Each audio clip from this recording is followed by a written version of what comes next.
વિદ્યાર્થી મિત્રો, આજે આપણે પ્રકરણ 4 ભૂમિતિના પાયાના ખ્યાલો વિશે અભ્યાસ કરીશું. હવે ભૂમિતિના પાયાના ખ્યાલોની શરૂઆત કરતા પહેલા તમને કેટલાક શબ્દો વિશેની સમજ હોવી જરૂરી છે. દાખલા તરીકે ભૂમિતિના મુખ્ય પદોમાં જોઈએ તો બિંદુ, રેખા, સમતલ આ 3 મુખ્ય પદો છે. હવે બિંદુ કોને કહેવાય એની સમજ મેળવી. બિંદુ છે ને તે અવ્યાખ્યાયિત પદ છે, તેની કોઈ વ્યાખ્યા હોતી નથી. હવે બિંદુને હંમેશા આમ ટપકા વડે દર્શાવવામાં આવે છે. ટપકું નાનું હોય મોટું હોય, કોઈ પણ પોઈન્ટ વડે, નાનો મોટો ગમે તે પોઈન્ટ વડે તેને બતાવી શકાય છે. હવે બિંદુ એટલે કે ટપકું કરીએ તેને ઊંડાઈ, લંબાઈ કે પહોળાઈ માપી શકાતી નથી, એટલે તેને આપણે અવ્યાખ્યાયિત પદ કહીશું.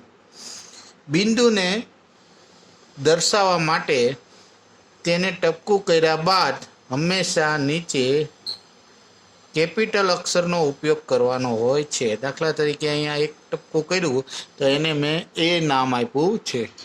એ જ રીતે બીજા બિંદુને નામ આપ્યું મેં બી. એ જ રીતે તમે અસંખ્ય બિંદુઓ લાઈનમાં પણ હોઈ શકે, આડાઅવળા પણ હોઈ શકે છે. આમ બિંદુઓને કેપિટલ અક્ષરથી એ, બી, સી, ડી, ઈ અથવા ABCDમાંથી કોઈ પણ અક્ષર વડે તમે દર્શાવી શકો છો. તો બિંદુ એટલે શું ખ્યાલ આવ્યો? કોઈ પણ ટપકાને બિંદુ કહેવામાં આવે છે અને તેને ABCDના કોઈ પણ અક્ષર વડે બતાવી શકાય છે. હવે વાત કરીએ રેખાખંડની. રેખાખંડ કોને કહેવાય છે?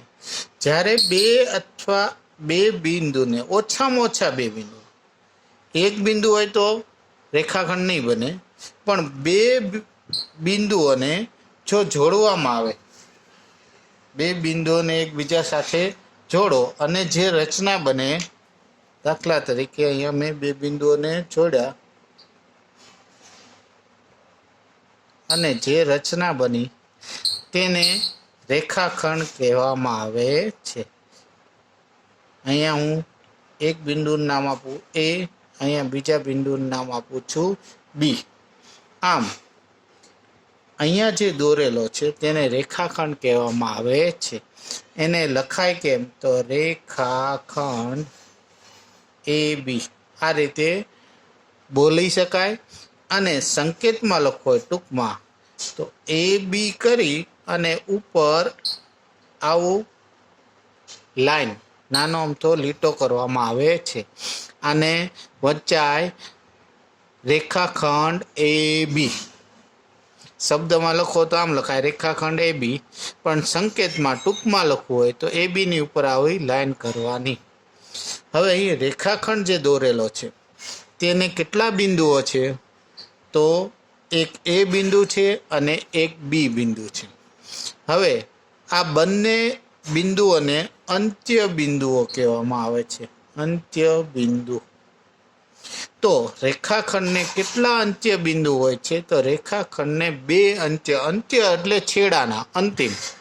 આની વચ્ચે તો અસંખ્ય બિંદુ હોય. જેમ કે અહીંયા મેં ABCD લખ્યું છે, એને હું આમ જોડી દઉં તો આ જે બની લાઈન, આને પણ રેખાખંડ જ કહેવામાં આવે છે. તો એ રેખાખંડમાં અંત્ય બિંદુઓ કયા છે? તો એ જે અંત્ય બિંદુ છે.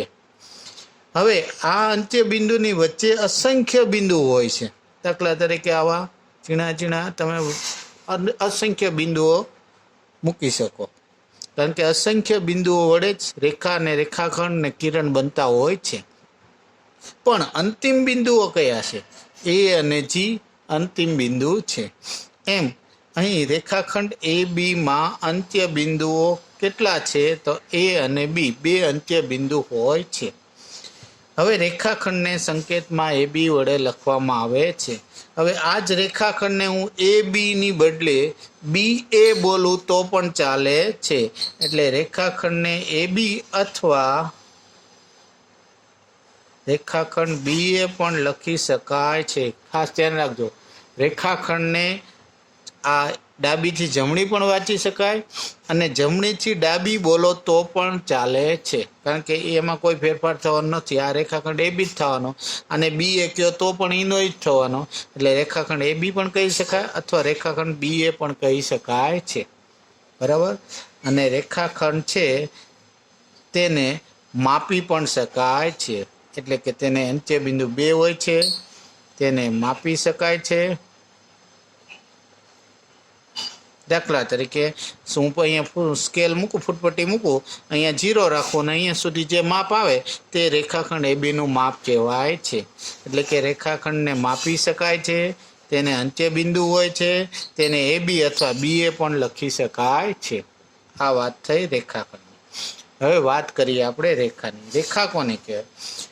અસંખ્ય બિંદુઓ એક જ લાઈનમાં આવેલા હોય અને તેને જોડી દઈએ આપણે અને જે રચના બને છે તેને રેખા કહે છે. આ થઈ રેખા. રેખા ઉપર અસંખ્ય બિંદુઓ હોય છે અને રેખાની બંને બાજુ તીર કરવામાં આવે છે. આ તીરનો મતલબ શું? હવે તીરનો મતલબ આ રેખા બે દિશામાં અનંત સુધી લંબાયેલી છે. એટલે અહીંયા આપણે હજી આગળ દોરી નથી શકતા એટલા માટે અહીં અટકી ગયા. બાકી આ તીરનો મતલબ આ રેખા આમ હજી આગળ જાય છે, આ રેખાનું કિરણ આ તીર આ બાજુ જાય છે, એટલે અનંત સુધી જાય છે. તો રેખાને માપી શકાતી નથી, ખાસ યાદ રાખજો. હવે આ તીર આ બાજુ છે એનો મતલબ આનો છેડાનું બિંદુ કયું? તો આને કોઈ છેડાનું બિંદુ હોતું નથી. આ બાજુ કોઈ છેડાનું બિંદુ હોતું નથી, એટલે કે રેખાને અંત્ય બિંદુ હોતા નથી. પરંતુ તેની ઉપરના કોઈ પણ બે બિંદુ વડે, દાખલા તરીકે અહીંયા A લખું અને અહીંયા B લખું, એ રેખાને નામ આપી શકાય છે. દાખલા તરીકે રેખા AB છે, જેમ રેખાખંડ લખ્યો હતો એમ રેખા AB એમ બોલાય, રેખા AB. પણ એને સંકેતમાં લખવો હોય તો AB કરી અને જેમ રેખાખંડમાં ઉપર લીટો કર્યો તો એની બદલે આમાં રેખાની નિશાની આવશે, બે બાજુથી. આ રીતે સંકેતમાં લખાય છે રેખા AB. હવે આને AB વાંચો અથવા BA વાંચો તો પણ આમાં કોઈ ફેરફાર થતો નથી, કારણ કે આ અનંત સુધી, આ અનંત સુધી, એટલે આમ બોલો તોય ચાલશે, આમ બોલો તો પણ ચાલશે. એટલે કે અહીંયા AB અથવા રેખા BA પણ વાંચી શકાય છે. રેખાને કોઈ પણ દિશામાંથી બોલી શકાય છે. AB લખો અથવા BA લખો તો પણ ચાલે છે. બરાબર. હવે અહીંયા અંત્યબિંદુ, જેમ રેખાખંડને બે અંત્યબિંદુ હતા એમ રેખાને અંત્યબિંદુની વાત કરીએ તો અંત્યબિંદુ હોતા નથી, અથવા શૂન્ય અંત્યબિંદુ હોતા નથી. હવે રેખાને માપવી હોય તો માપી શકાતી નથી, કારણ કે તે બંને બાજુ અનંત સુધી વિસ્તરેલી હોય છે. ફરી વખત, રેખાખંડને બે અંત્યબિંદુ, રેખાને અંત્યબિંદુ હોતા નથી. રેખાને માપી પણ શકાતી નથી. રેખાને AB અથવા BA પણ બોલી શકાય છે. અથવા હવે આ જ રેખા ઉપર જો અન્ય કોઈ બિંદુ હોય, દાખલા તરીકે આ જ રેખા ઉપર હું અહીંયા એક C બિંદુ મૂકી દઉં અને અહીંયા D બિંદુ મૂકી દઉં, તો આ AB રેખાને અન્ય નામ પણ દઈ શકાય. દાખલા તરીકે આ રેખાને નામ દેવા માટે આ રેખા ઉપર આવેલા કોઈ પણ બે બિંદુ તમે લો અને એને નામ આપી શકો છો. દાખલા તરીકે આ રેખા ઉપરના આ બે બિંદુ લો તો આ રેખાનું નામ આપી શકો તમે AC.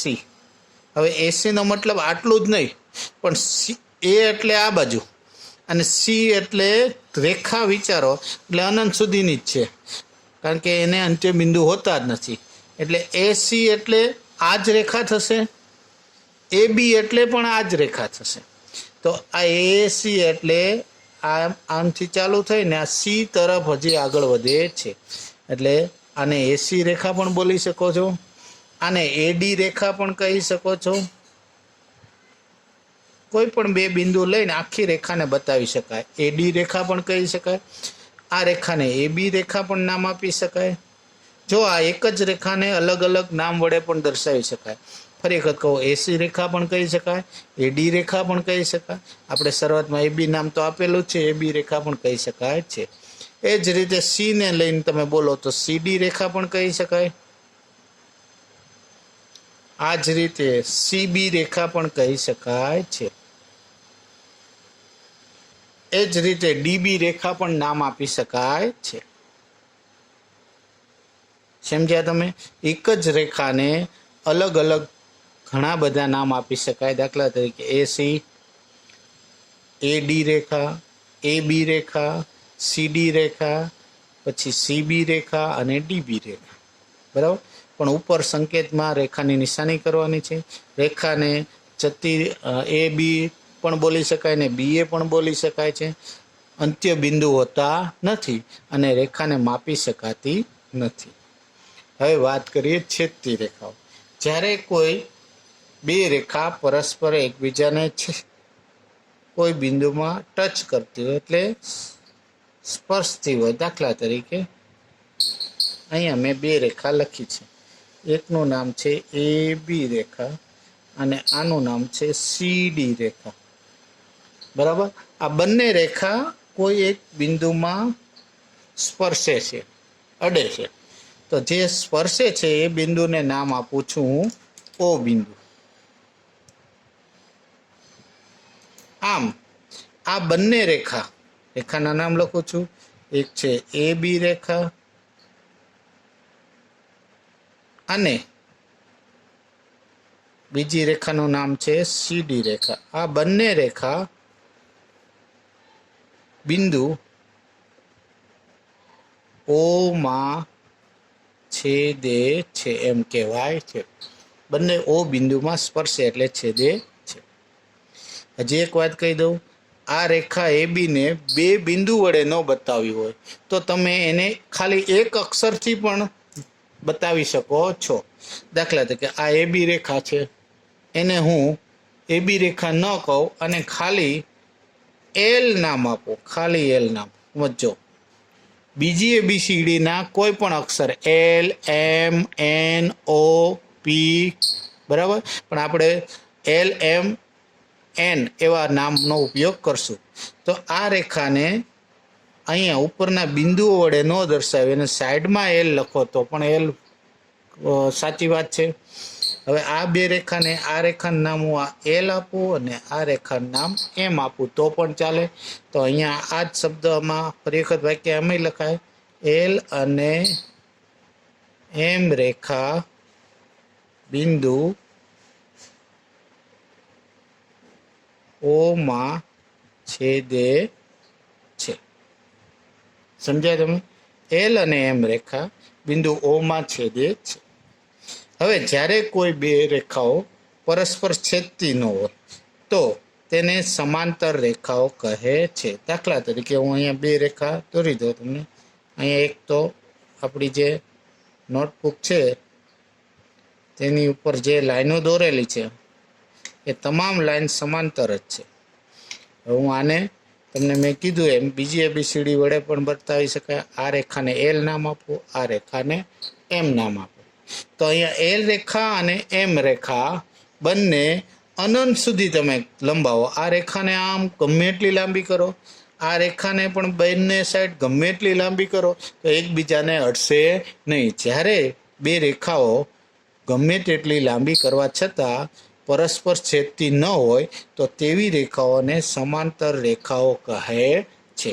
હવે તેને પણ સંકેતમાં લખાય છે. કેમ લખાય? જો એલ રેખા સમાંતર એટલે આમ ઊભા બે લીટા અને અહીંયા એમ, અને વંચાશે એલ સમાંતર એમ. એલ અને એમ રેખા સમાંતર છે, બરાબર. અથવા આને બે બીજા નામ આપ્યા હોત, આપણે એ બી નામ આપ્યું હોત અને સીડી નામ આપ્યા હોત તો પણ આને કેમ લખાય? તો એ બી રેખા સમાંતર સીડી રેખા. આને એ બી અને સમાંતર સીડી એટલે સમાંતર એટલે આમ ઊભા બે લાઈન લીટા, જેમ કે રેલગાડીના બે પાટા હોય એમ, કે એકબીજાને સ્પર્શતી નથી. હવે સમાંતર રેખાના કેટલાક બીજા ઉદાહરણો પણ તમે તમારી પાઠ્યપુસ્તકમાં આપેલા છે. જો અહીંયા એક માપપટ્ટી આપીશ, એની બંને લાઈન ધાર એ બંનેને સમાંતર કહેવાય. બારીના દરેક સળિયા એકબીજાને અટતા નથી. આ અને આ એમ ઊભી બે લાઈન એ સમાંતર છે.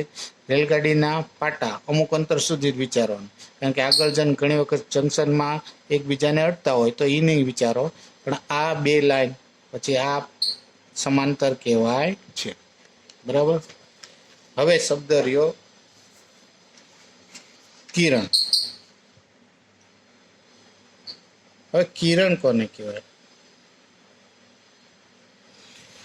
રેખાખંડને બે અંત્ય બિંદુ હતા. હવે કિરણને માત્ર એક જ અંત્ય બિંદુ હોય. દાખલા તરીકે આ એક અંત્ય બિંદુ અને એક બાજુ અનંત સુધી લંબાયેલો, એટલે રેખાનો ભાગ જ છે કિરણ. એટલે એક બાજુ તીર હોય અને એક બાજુ અંત્ય બિંદુ આવેલું હોય તો તેને કિરણ કહે છે. દાખલા તરીકે અહીંયા મેં એ બી કિરણ દોરેલું છે. અહીંયા એ બિંદુને ઉદ્ભવ બિંદુ કહે. જો એમાંથી કિરણ નીકળું એટલે એ બિંદુ ઉદ્ભવ બિંદુ છે એમ કહેવાય. બરાબર. કિરણને પણ માપી શકાતું નથી, કારણ કે એક બાજુ અનંત સુધી લંબાયેલું હોય છે. કિરણને સંકેતમાં કેમ લખશો? જેમ ઓલા રેખાને બધું લખતા હતા એ જ રીતે એ બી કરી અને ઉપર આ રીતે તીર કરી બતાવવાની છે. હવે કિરણને અંત્ય બિંદુ કેટલા હોય છે? તો અહીંયા આપણે લખીએ અંત્ય બિંદુ. તો અંત્ય બિંદુ એક હોય છે.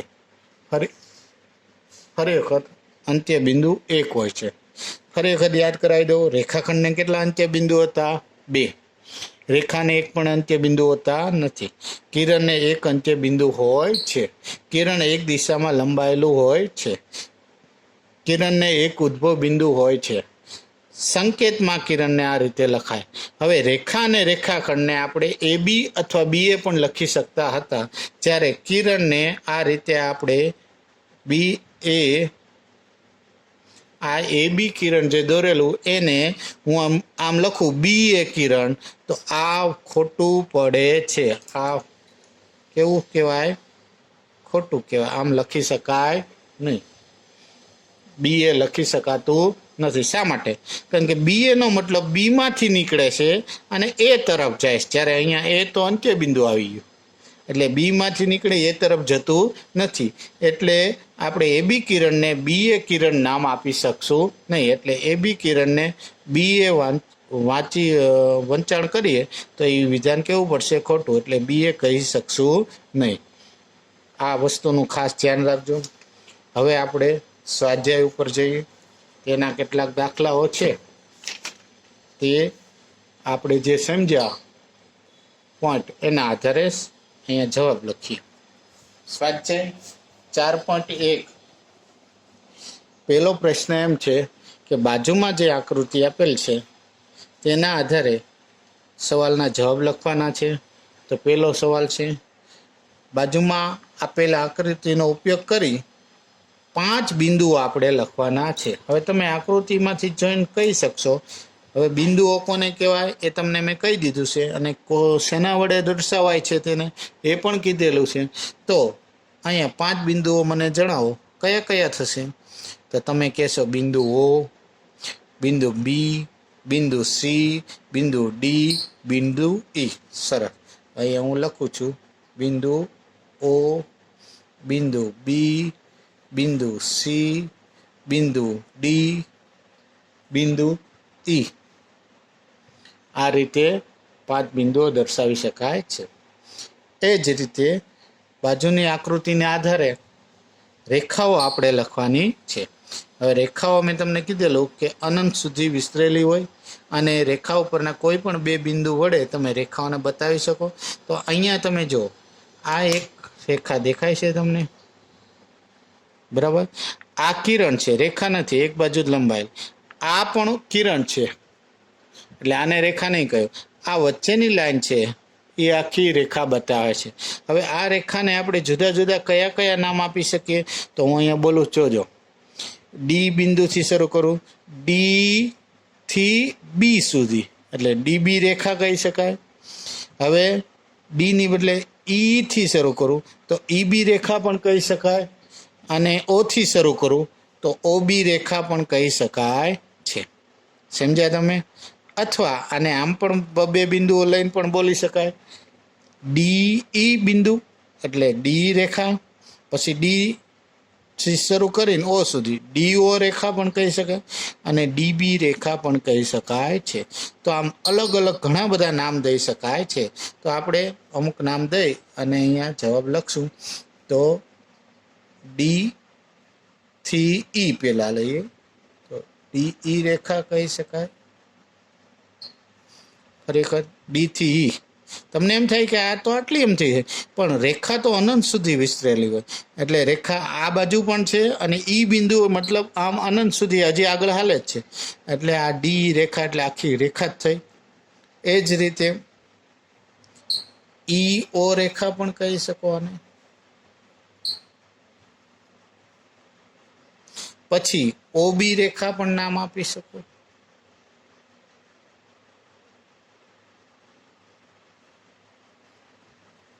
સમજ્યા તમે? અને ડીઓ નામ પણ આપી શકો છો. આવા હજી પણ જુદા જુદા નામ આપી શકાય છે. હવે સી પ્રશ્નમાં 4 કિરણો લખવાના છે. હવે કિરણ કોને કહેવાય? મેં તમને કીધું તો ઉદ્ભવ બિંદુમાંથી શરૂ થાય અને એક બાજુ તીર હોય.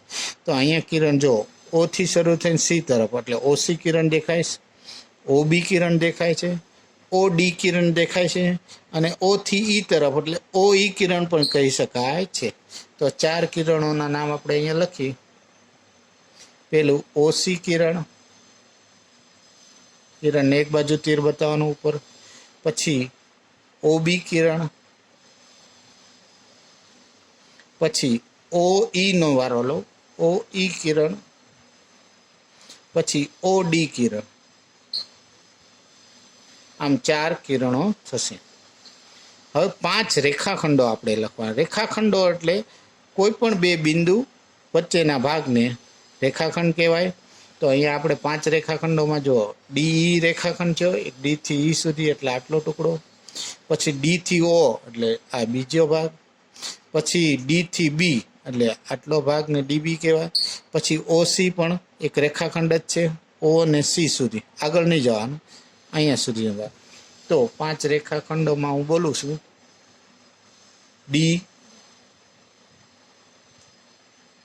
ઈ રેખાખંડ, પછી ડી થી ઓ સુધીનો ભાગ, પછી ડી થી બી સુધીનો ભાગ, પછી ઓ થી સી સુધીનો ભાગ, અને ઓ થી બી નો પણ એક રેખાખંડ દર્શાવે છે. આમ 5 રેખાખંડો થઈ ગયા છે. હવે પ્રશ્ન 2માં આપેલ 4 મૂળાક્ષરનો ઉપયોગ કરી તમારે આપેલ રેખાને 12 રીતે નામ આપવાના છે. 12 નામ થાય એ રીતે. તો આપણે અહીંયા એ બિંદુને અનુલક્ષીને રેખાઓના નામ આપીએ.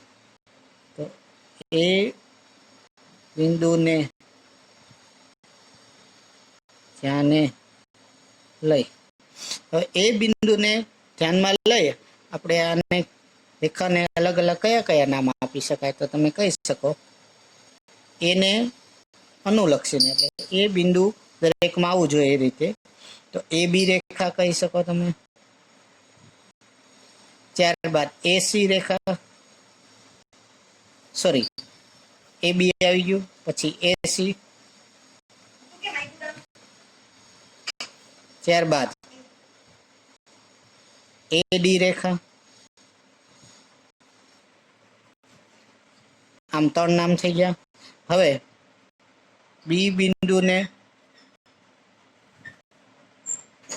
ધ્યાને લઈ આપણે નામ દઈએ તો બીસી રેખા, ત્યારબાદ બીડી રેખા, ત્યારબાદ બીસી આવી ગયું, બીડી આવી ગયું. હવે આમ લઈએ બી એ રેખા થઈ ગયા. એ જ રીતે સી બિંદુને અનુલક્ષીને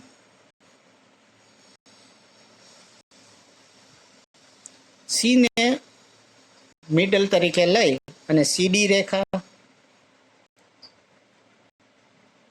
ત્યારબાદ સીબી રેખા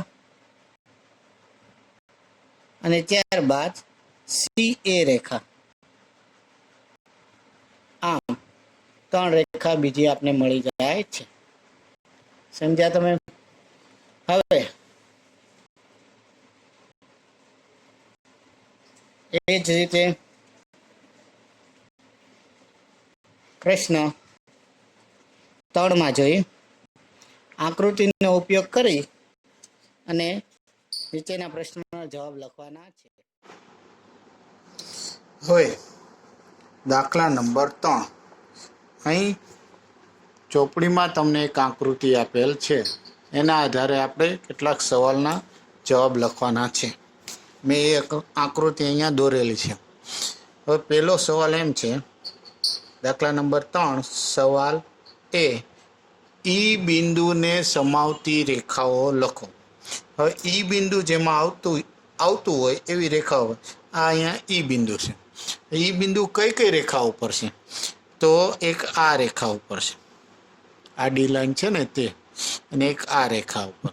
હવે આ ઊભી લાઈન છે એને તો એક જ નામ આપી શકાય, ઈ એફ રેખા.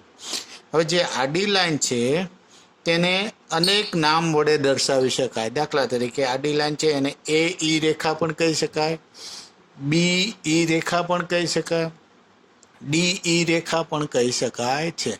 એ રીતે એ ડી રેખા એમ અલગ અલગ ઘણા નામ આપણે આપી શકશું. તો આપણે એમાંથી થોડાક નામ લખશું. તો ઈ બિંદુ કઈ કઈ રેખા ઉપર આવેલું છે? તો ઈ બિંદુને સમાવતી રેખાઓના નામ લખવું. તો પહેલા તો આ એક નામ વાળું છે ઈ એફ રેખા, ઈ એફ રેખા. ત્યારબાદ બીજી અહીંથી બોલું એ ઈ રેખા.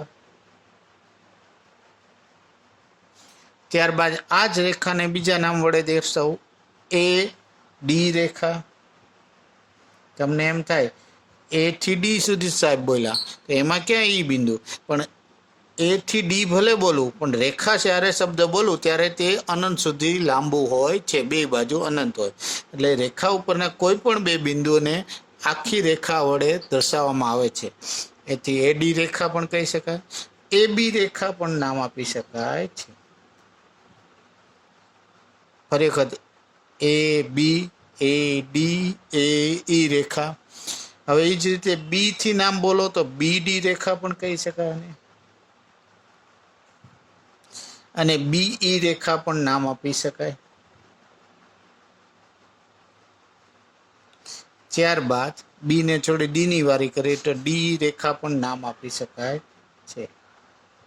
આમ અલગ અલગ રેખાઓના નામ, પણ મૂળ તો બે જ રેખા છે. એક અહીંયા ત્રાસી છે, આ એક રેખા, અને એક આડી છે તે.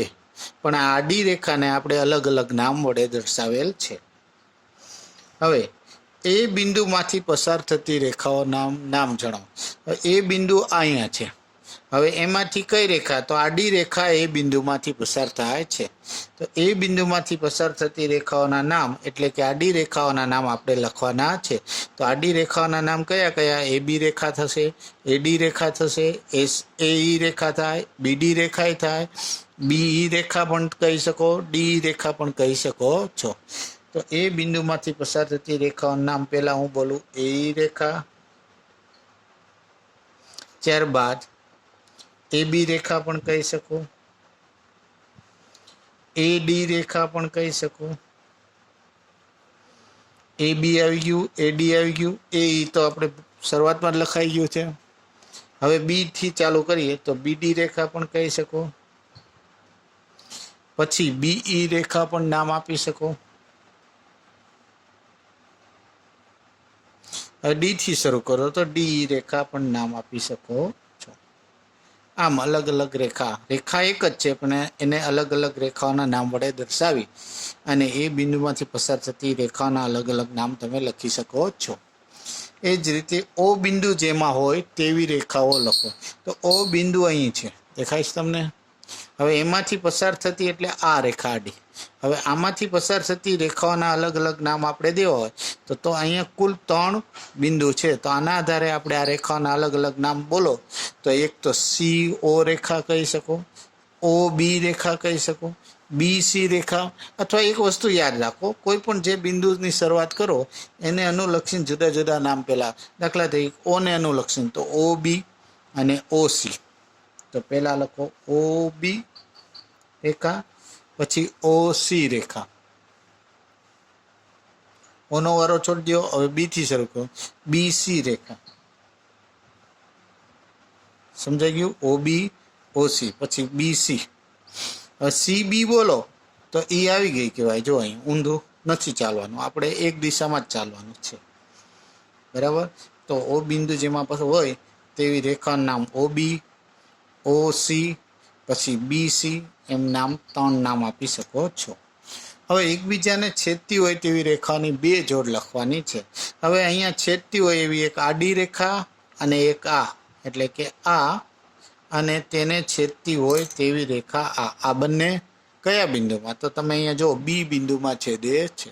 એ જ રીતે આ ત્રાસી રેખા અને આ રેખા તે ક્યાં છેદે છે? E બિંદુમાં છેદે છે.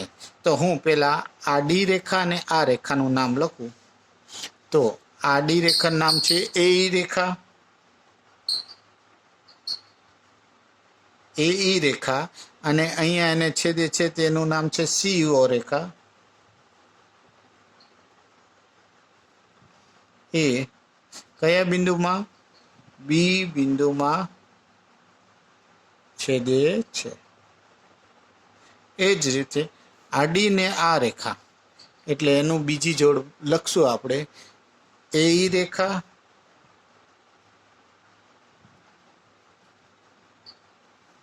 અને આ જે છે એનું નામ છે FE રેખા.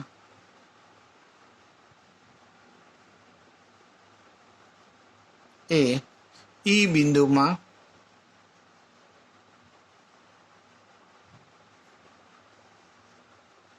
આમ 2 જોડ લખવાની હતી આપણે, પહેલી જોડ ને આ બીજી જોડ, 2 જોડ થઈ ગઈ. હવે દાખલા નંબર 4 એમ કે છે કે કેટલી રેખાઓ પસાર થાય ક્યારે? તો પહેલો પ્રશ્ન એમ છે એક બિંદુમાંથી કેટલી રેખાઓ પસાર થાય. હવે કોઈ પણ એક બિંદુ અહીંયા દોરું, દાખલા તરીકે A બિંદુ, તો આમાંથી કેટલી રેખાઓ પસાર? તો આમ એક આ બાજુ એક રેખા દોરી શકું, એમાંથી પસાર થતી આમ બીજી રેખા દોરી શકું, એમાંથી પસાર થતી આવી રેખા પણ દોરી શકું, એમાંથી પસાર થતી આવી રેખા. તો આમ એ બિંદુમાંથી અસંખ્ય રેખાઓ તમે પસાર થતી હોય તેવી અસંખ્ય રેખાઓ મેળવી શકો છો. તો જવાબ આવશે એક બિંદુમાંથી પસાર થતી કેટલી રેખાઓ મેળવી શકો? અસંખ્ય. હવે 2 બિંદુ હોય, દાખલા તરીકે અહીંયા એક A અને આ B, 2 બિંદુ. આ 2 બિંદુમાંથી પસાર થતી કેટલી રેખાઓ દોરી શકો? તો આ 2 બિંદુમાંથી પસાર થાય તેવી આ એક જ રેખા દોરી શકો છો. આમ દોરો કે આમ દોરો, એને એક જ નામ આપી શકાય. હવે આમાંથી એમાંથી પસાર થતું હોય અને તમે એમ કહો કે મારે આમ દોરવીશ, તો એ પાછું B માંથી પસાર થતું નથી. એટલે કે A અને B બંનેમાંથી પસાર થતી હોય તેવી એક અને માત્ર એક જ રેખા મળે છે. તો B બિંદુમાંથી પસાર થતી કેટલી રેખા મળે? 1. બરાબર? હવે દાખલા નંબર 5, નીચેની પરિસ્થિતિને અનુરૂપ કાચી આકૃતિ દોરો. એટલે કેટલીક આપણે પરિસ્થિતિનું વર્ણન કરેલ છે તેના આધારે તેની આકૃતિ દોરવાની છે. દાખલા તરીકે બિંદુ P રેખાખંડ AB પર છે તેવી આપણે આકૃતિ દોરવાની છે. તો અહીંયા આપણે એક રેખાખંડ લઈએ, A અને કયો રેખાખંડ? AB. તો અહીંયા હું એક AB રેખાખંડ દોરું. તમારે ફૂટપટ્ટીનો ઉપયોગ કરવાનો છે. હું આ રીતે પેન્સિલથી રેખાખંડ AB દોરી નાખું છું. બરાબર? રેખાખંડ કોને કહેવાય? જેને 2 અંત્ય બિંદુ, આ AB રેખાખંડ. હવે બિંદુ P ક્યાં છે? રેખાખંડ AB પર છે. એટલે આની ઉપર P બિંદુ આવેલો છે. એટલે અહીંયા હું રેખાખંડ ઉપર P દેખાડી દઉં છું. તો આ આપણો જવાબ થઈ ગયો AB રેખાખંડ ઉપર P બિંદુ. બીજો પ્રશ્ન બી, XY રેખા અને PQ રેખા M બિંદુમાં છેદે છે. એટલે બે રેખા, એક રેખાનું નામ છે XY. તો અહીંયા દાખલા તરીકે હું એક રેખા XY દોરું છું, એનું નામ લખું X અને Y. અને બીજી રેખા છે PQ, અને બંને પાછી છેદે છે એટલે આમ એકબીજાને અડવી જોઈએ. આ બીજી રેખાનું નામ લખું PQ રેખા. M બિંદુમાં છેદે, તો જ્યાં બે ટચ અડે છે તે અક્ષરને આપણે M વડે બતાવશું. તો આ બીજી પરિસ્થિતિની આકૃતિ થઈ ગઈ. હવે સી માં એમ કે છે રેખા L પર E અને F બિંદુ આવેલા છે, પણ D બિંદુ નથી. એટલે એક રેખા L દોરવાની છે, એની ઉપર E અને F બે બિંદુ લેવાના છે આપણે. તો અહીંયા રેખા L ને કેપિટલ વડે નહીં પણ સ્મોલ વડે એટલા માટે કે એક અક્ષરથી આખી રેખાને બતાવેલ છે L રેખા. એને આ બાજુ જ લખવાનું, ટૂંકમાં બતાવીએ ત્યારે. L રેખા ઉપર કયા બે બિંદુ E અને F? તો અહીંયા એક E બિંદુ લઈએ અને F બિંદુ L રેખા ઉપર આવેલ છે, પણ D બિંદુ આવેલું નથી. તો D બિંદુ તમારે કોઈ પણ બહારની બાજુ બતાવી દેવાનું.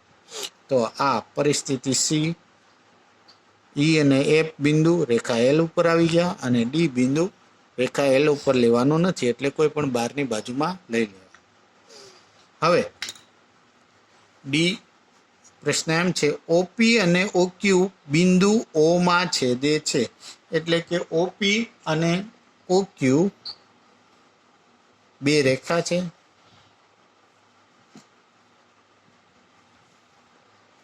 આ બે રેખા દોરી દઉં અને પાછા બે છેદે છે એમાં O બિંદુમાં જ, તે કઈ નવું નામ નથી. તો અહીંયા હું આ O બિંદુ લખું, એકનું નામ અહીંયા OP રેખા લખું અને બીજી રેખાનું નામ OQ. એટલે અહીંયા Q લખો અથવા અહીંયા Q લખો, કોઈ પણ જગ્યાએ લખો ચાલશે. એટલે આ રેખાનું નામ OP આપ્યું અને આ રેખાનું નામ હું OQ લખું તો પણ ચાલે. આમ લખો તો પણ ચાલે અથવા આને આમ લખો તો પણ ચાલશે.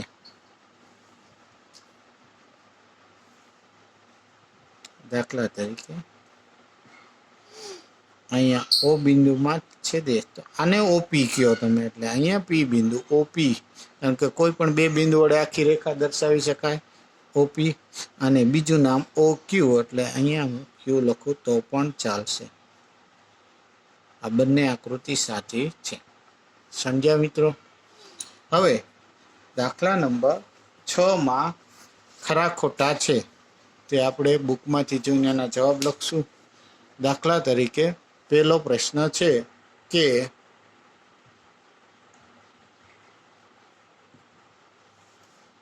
આકૃતિના આધારે વિધાનો ખરા છે કે ખોટા તે લખવાનું છે. હવે અહીંયા એક આકૃતિ દોરેલ છે, તે સરખી રીતે તમે જોઈ લો.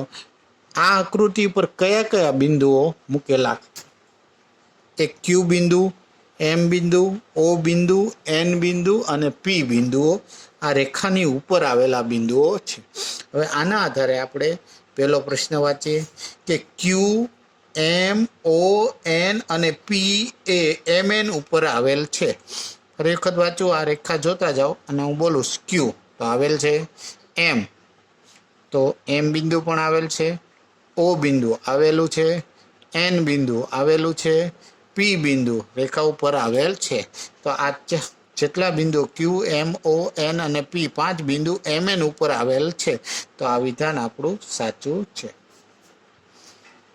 બીજો પ્રશ્ન, M, O અને N એ રેખાખંડ MN ઉપર આવેલા છે. ફરી વખત બોલું, M, O અને N.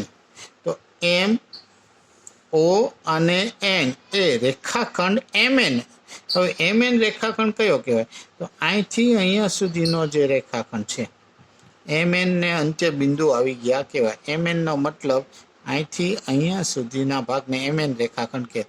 હવે MN રેખાખંડ ઉપર એમ ઓ અને એન બિંદુ આવેલા છે. તો એ પણ વિધાન આપણું સાચું પડશે. એમ અને એન એ એમ એનના અંત્ય બિંદુઓ છે. તો એમ એન એટલે મેં આ દોરેલો છે તે એમ એન, અને એમ અને એન એ રેખાખંડ એમ એનના અંત્ય એટલે છેડાના બે બિંદુઓ છે. તો એમ અને એન એ એમ એન રેખાખંડના અંત્ય બિંદુઓ છે. તો આ વિધાન પણ કેવું આવશે? સાચું. હવે ડી જોઈએ. ઓ અને એન એ ઓપીના અંત્ય બિંદુઓ છે. તો પહેલાં તો ઓપી રેખાખંડ જોવો પડે. અહીંથી અહીંયા સુધીનો છે, ખરેખર અહીંથી અહીંયા સુધીનો ભાગ છે અને ઓપી રેખાખંડ કહેવાય. એના અંત્ય બિંદુઓ કયા થાય? તો ઓપીના અંત્ય બિંદુઓ ઓ અને પી થાય. તો અહીંયા તો એણે ઓ અને એન કીધું છે. ઓપીના અંત્ય બિંદુ ઓ અને પી થાય. અહીંયા ઓ અને એન કીધું છે, એટલે આ વિધાન આપણું ખોટું થશે. એ જ રીતે એમ એ ક્યુ ઓનું એક અંત્ય બિંદુ છે. હવે ક્યુ ઓ નું અંત્ય બિંદુ એક તો ક્યુ થાય ને એક ઓ થાય. અહીંથી તમે જોઈને પણ કહી શકો ક્યુ ઓનું અંત્ય બિંદુ એક ક્યુ થાય ને એક ઓ થાય. તો અહીંયા એમ કહેશ કે એમ એ ક્યુ ઓનું અંત્ય બિંદુ છે. આ વિધાન પણ ખોટું આવશે. એફ એમ એ ક્યુ પી પરનું બિંદુ છે. હવે ક્યુ પી કિરણ કોને કહેવાય? ક્યુ થી શરૂ થાય ને પી તરફ આગળ વધે. તો અહીંયા આપણે જો ક્યુ અહીંયા અને પી એટલે આ બાજુ, એટલે જે આ આકૃતિ છે એમાં ક્યુપી કિરણ એટલે આ કિરણ ક્યુપી કિરણ થયું. તો એમ એ ક્યુપી ઉપર આવેલું બિંદુ છે. તો એમ બિંદુ આ ક્યુપી ઉપર આવી જાય છે? તો કે હા. તો આ વિધાન પણ કેવું આવશે? સાચું આવશે. હવે ઓપી અને ક્યુપી થી ભિન્ન છે એમ કે ઓપી કિરણ એટલે ઓ થી પી તરફ, એટલે આ ગયું ઓપી કિરણ કહેવાય. અને ક્યુપી કિરણ અને ક્યુ થી પી તરફ, એટલે અહીંયા હું તમને બતાવું. તમને ઓપી એટલે આ ઓપી કિરણ અને ક્યુપી એટલે ક્યુમાંથી પી તરફ વધે એ. તો આ બંને કિરણ, આ ઓપી અને ક્યુ, આ બંને ભિન્ન કિરણ છે. ભિન્ન એટલે અલગ અલગ કિરણ છે. તો આ વિધાન પણ કેવું આવશે? સાચું આવશે. બે અલગ જ કિરણ છે, એકના એક નથી, એટલે આપેલ વિધાન સાચું છે. હવે ઓપી અને ઓ એમ એ સમાન કિરણ છે. ઓપી એટલે ઓમાંથી નીકળતું પી તરફ, અને ઓ એમ તો ઓ થી એમ તરફ. તો બે સમાન છે, એમ કે એક સરખા છે, એટલે એક ના એક. તો ઓપી એટલે આ બાજુ જાય અને ઓપી કહેવાય, અહીંથી આમ ગયું. અને ઓ એમ એટલે આમ ગયું, તો ઓ થી એમ તરફ ગયું. તો બે સમાન નથી, એટલે આ વિધાન કેવું આવશે? ખોટું આવશે. ઓ એમ કિરણ એ ઓપી નું વિરુદ્ધ કિરણ નથી એમ કે. ઓ એમ એટલે ઓ માંથી નીકળી એમ તરફ જાય, એટલે કે આ કિરણ ઓમાંથી પસાર થઈ આમ એમ તરફ જાય. અને ઓપી એટલે ઓમાંથી નીકળી અને પી તરફ જાય, એટલે બેયનું સામાન્ય બિંદુ એક જ છે. તમે જુઓ, ઓ એક એમ તરફનું અને એક છે પી તરફનું. તો એ બંને વિરુદ્ધ કિરણ કહેવાય. જ્યારે આ વાક્ય એમ કહેશ કે વિરુદ્ધ કિરણ નથી, એટલે આ વિધાન કેવું કહેવાય? ખોટું. ખરેખર એ બંને વિરુદ્ધ કિરણ જ છે. ઓ એ ઓપી નું ઉદ્ભવ બિંદુ નથી એમ કે છે. તો ઓ પી કિરણ છે, ઓ થી પી તરફ જતું ઓ કિરણ, ઓપી કિરણ, એનું ઉદ્ભવ બિંદુ, તો ઓપી નું ઉદ્ભવ બિંદુ ઓ જ થાય. તો અહીંયા એમ કે ઓ એ ઓપી નું ઉદ્ભવ બિંદુ નથી એમ કે છે. તો એ વાક્ય ખોટું કહેવાય. ખરેખર એમ હોવું જોઈએ, ઓ એ ઓપી નું ઉદ્ભવ બિંદુ છે, પણ એ લોકોએ નથી એમ કીધું, એટલે આ વિધાન ખોટું છે. એન એ એનપી કિરણ અને એન એમ કિરણનું ઉદ્ભવ બિંદુ છે. તમે આ કિરણનું નામ વાંચો, એમાં જે આગળનો અક્ષર હોય ને એ જ એનો ઉદ્ભવ બિંદુ હોય. તો એન એમ પી કિરણ અને એન એમ કિરણનું ઉદ્ભવ બિંદુ કયું થાય? તો અહીંયા તમે જુઓ, બંનેમાં એન એનું ઉદ્ભવ બિંદુ, તો એન એ એનપી અને એન એમનું ઉદ્ભવ બિંદુ છે. તો આ વિધાન પણ કેવું થશે? સાચું થશે. બાળમિત્રો, આજે આપણે સ્વાધ્યાય 4.1 લીધો, તે તમારે પાકી નોટમાં ઉતારવાનો છે. અસ્તુ.